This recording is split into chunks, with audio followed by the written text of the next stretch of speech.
యెహోవా వాక్కు ఇదే, లోబడని పిల్లలకు శ్రమ, పాపమునకు పాపము కూర్చుకొనున్నట్లుగా వారు నన్ను అడుగక ఆలోచన చేయుదురు. నా ఆత్మ నియమింపని సంధి చేసుకొందురు. వారు నా నోటి మాట విచారణ చేయక ఫరో బలము చేత తమ్మును తాము బలపరచుకొనుటకు, ఐగుప్తు నీడను శరణుజొచ్చుటకు ఐగుప్తునకు ప్రయాణము చేయుదురు. ఫరో వలన కలుగు బలము మీకు అవమానకరమగును. ఐగుప్తు నీడను శరణుజొచ్చుట వలన సిగ్గు కలుగును.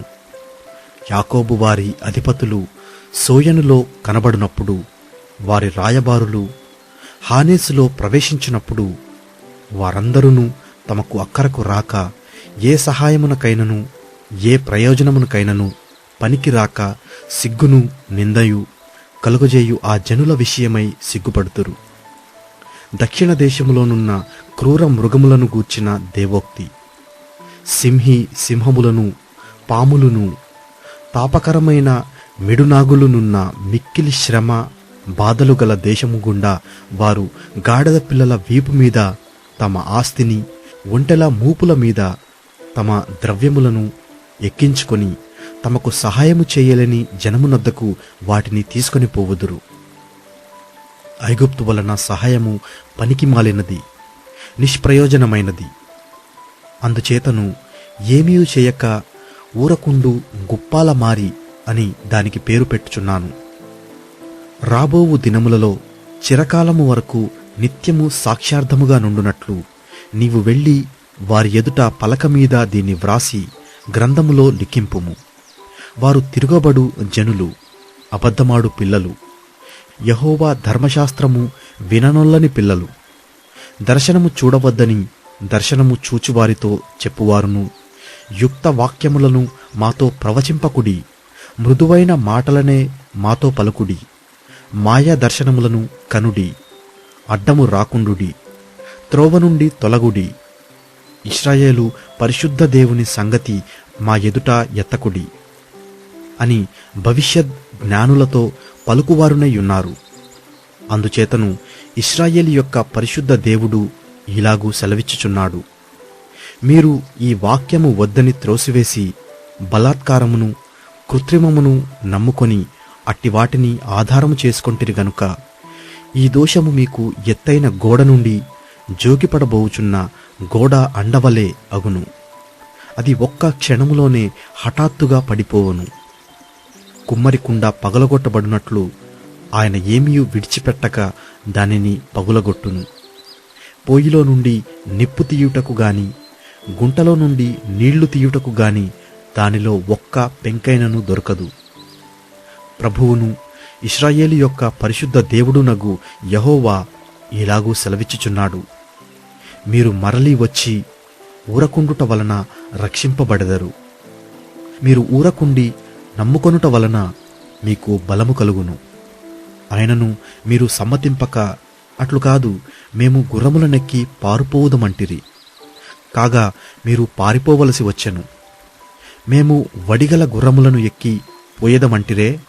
కాగా మిమ్మును తరుమువారు వడిగలవారుగా నుందురు. మీరు పర్వతము మీద నుండు కొయ్యవలెను, కొండ మీద నుండు జెండావలెను అగువరకు ఒకని గద్దింపునకు మీలో 1000 మంది పారిపోయెదరు. 5 గద్దింపునకు మీరు పారిపోయెదరు. కావున మీయందు దయచూపవలనని యెహోవా ఆలస్యము చేయుచున్నాడు. మిమ్మును కరుణింపవలనని ఆయన నిలువబడి ఉన్నాడు. యెహోవా న్యాయము తీర్చు దేవుడు. ఆయన నిమిత్తము కనిపెట్టుకుని వారందరూ ధన్యులు.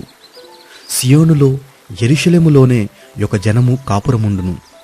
జనమా, నీవిక నేమాత్రము కన్నీళ్లు విడువవు. ఆయన నీ మొర్ర విని నిశ్చయముగా నిన్ను కరుణించును. ఆయన నీ మాట వినగానే నీకు ఉత్తరమిచ్చును. ప్రభువు నీకు క్లేశాన్నపానములను ఇచ్చెను. ఇక మీదట నీ బోధకులు దాగి ఉండరు. నీవు కన్నులారా నీ బోధకులను చూచెదవు. మీరు కుడితట్టైనను ఎడమతట్టైనను తిరిగినను ఇదే త్రోవ, దేనిలో నడవుడి అని నీ వెనుక నుండి ఒక శబ్దము నీ చెవులకు వినబడును. చెక్కబడిన మీ వెండి ప్రతిమల కప్పును పోతపోసిన మీ బంగారు విగ్రహముల బట్టలను మీరు అపవిత్రపరతురు. హేయములని వాటిని పారవేయుదురు. లేచి పొమ్మని దానితో చెప్పుదురు. నీవు నీ భూమిలో విత్తుటకు నీ గింజలకు కావలసిన వాన ఆయన కురిపించును. భూమి రాబడి అయిన ఆహార ద్రవ్యమిచ్చును. అది విస్తార సారరసములు కలదయ్యుండును. ఆ దినమున నీ పశువులు విశాలమైన గడ్డిబీళ్లలో మేయుదురు. భూమి సేద్యము చెయ్యు ఎడ్లును లేత గాడిదలను చేటతోనూ జల్లెడతోనూ చెరిగి జల్లించి ఉప్పుతో కలిసిన మేత తినును. గోపురములు పడు మహా హత్య దినమున ఉన్నతమైన ప్రతి పర్వతము మీదను ఎత్తైన ప్రతి కొండ మీదను వాగులును నదులును పారును. యెహోవా తన జనుల గాయము కట్టి వారి దెబ్బను బాగుచేయు దినమున చంద్రుని వెన్నెల సూర్యుని ప్రకాశము వలె ఉండును. సూర్యుని ప్రకాశము 7 దినముల వెలుగు ఒక దినమున ప్రకాశించినట్లుండును. ఇదిగో, కోపముతో మండుచు దట్టముగా లేచు పొగతో కూడినదై యెహోవా నామము దూరము నుండి వచ్చుచున్నది. ఆయన పెదవులు ఉగ్రతతో నిండియున్నవి. ఆయన నాలుక దహించు అగ్నిజ్వాల వలె ఉన్నది. ఆయన ఊపిరి కుతికల లోతు వచ్చు ప్రవాహమైన నదివలె ఉన్నది.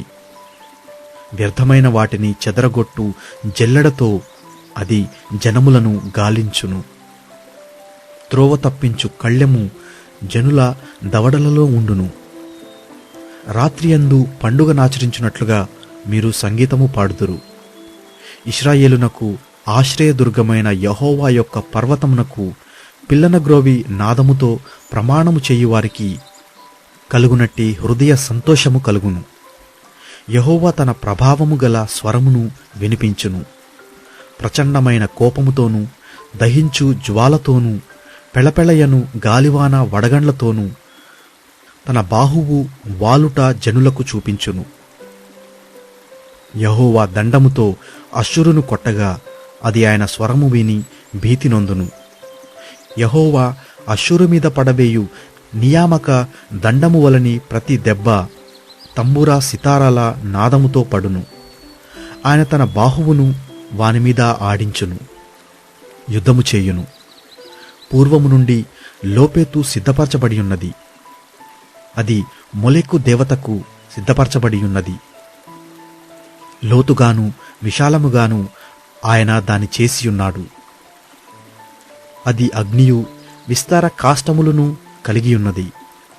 గంధక ప్రవాహము వలె యెహోవా ఊపిరి దాని రగులబెట్టును.